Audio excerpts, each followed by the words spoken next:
बिहार की राजनीति करें, इसमें कौन मना करता है उसको। अगर वो सोचते होंगे कि यहाँ के चीफ मिनिस्ट्रियल पद के लिए हम बात करेंगे तो यहाँ कोई वैकेंसी है क्या।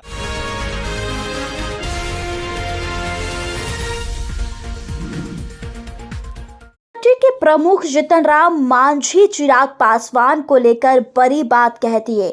वह कहते नजर आते हैं कि वह चाहते हैं कि बिहार की राजनीति, बिहार विधानसभा चुनाव में वह कदम रखें तो वह बिल्कुल आए, लेकिन एक बात जरूर जान ले कि उनके लिए यहाँ पर नो वैकेंसी है।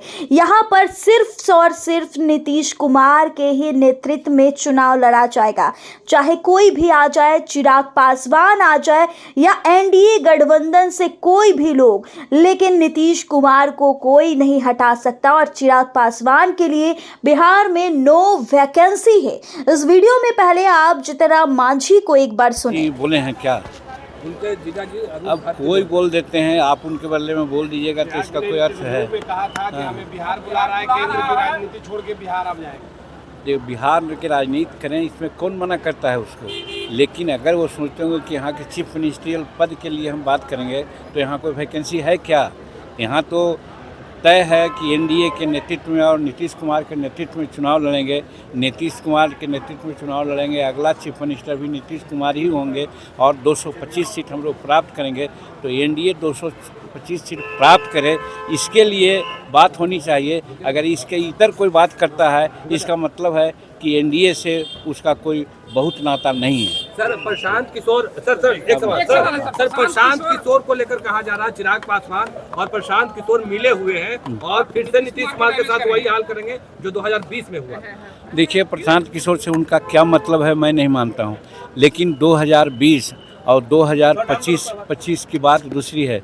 अभी जिस प्रकार से नरेंद्र मोदी जी और नीतीश कुमार जी की जो क्या कहते हैं उसको, दोनों दल की उसको क्या कहते हैं भाई उसको, कि केंद्र और राज्य दोनों मिल करके जो काम किया, डबल इंजन की सरकार जो है जिस प्रकार से काम किया, चाहे लॉ एंड ऑर्डर का मामला हो, चाहे बिजली का मामला हो, चाहे सड़क का मामला हो या विकास का मामला हो, तो हम समझते हैं बिहार की जनता इस परिस्थिति को, ई प्रिविलेज को नहीं भूलने जा रही है। इसलिए जो भी आवे, जिसके नेतृत्व में चुनाव लोग लड़ें, कोई फ़ायदा नहीं है। एनडीए का चुनाव जीतना संभव है। एनडीए 225 सीट जीतेगी और नीतीश कुमार फिर बिहार के मुख्यमंत्री बनेंगे। दबाव बना रहे हैं एनडीए पर, इस तरीके का बयान।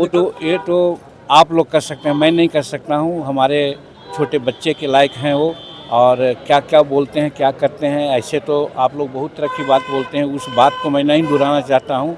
शायद जो भी हो, अगर सचमुच में बिहार और भारत के प्रति किसी के दिमाग में संवेदना है तो उसको कोई ऐसी हरकत नहीं करना चाहिए जिससे कि एनडीए कमज़ोर हो।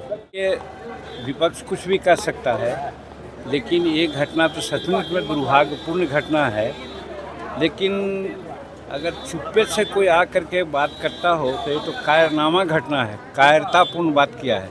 ये हमारे मिलिट्री छावनी पर या कैंप पर उसने कोई हमला नहीं किया। अब शांतिपूर्ण तरीके से हमारे पर्यटक लोग जाकर देखने के लिए गए थे बाल बच्चों के साथ, और निहत्थे लोगों पर इस प्रकार से वो अटैक किया है। ये तो माने मानवता का घोर उल्लंघन किया गया है और इसको कायर ही कर सकते हैं। ऐसा कायर ही कर सकता है कि सोया हुआ आदमी जाकर के मार के चला आया।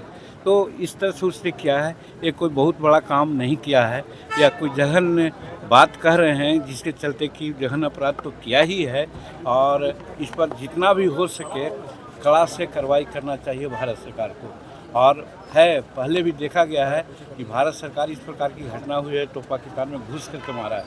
सब पाकिस्तानी और पंजाबी भाषा बोल रहा था, और ख़ास करके जो चंदन टीका लगाए हुए हैं नाम पूछ करके मारा है। इसका मतलब साफ है कि आतंकवादी निश्चित रूप में पाकिस्तान से संबंधित रहा है और ऐसा वो किया है। तो वो अच्छा न्योता दिया है। वो हम समझते हैं कि नरेंद्र मोदी जी इतना इसको गंभीरता से लिया है कि बाहर के यात्रा को छोड़ करके चले आए हैं, और अमित शाह जी तुरंत ही कश्मीर में जा कर के मीटिंग कर रहे हैं। तो बहुत सीरियसली इसको लिया जा रहा है और लिया जाना चाहिए। मैं भी समझता हूँ कि ऐसा उनको सबक सिखाना चाहिए कि जैसे घुस करके चूहा के बिल में घींच करके लोग मारता है, उसी प्रकार से इनको भी घींच करके सभी आतंकवादियों को मारना चाहिए ताकि कल सिर न उठा सके। सर बिहार में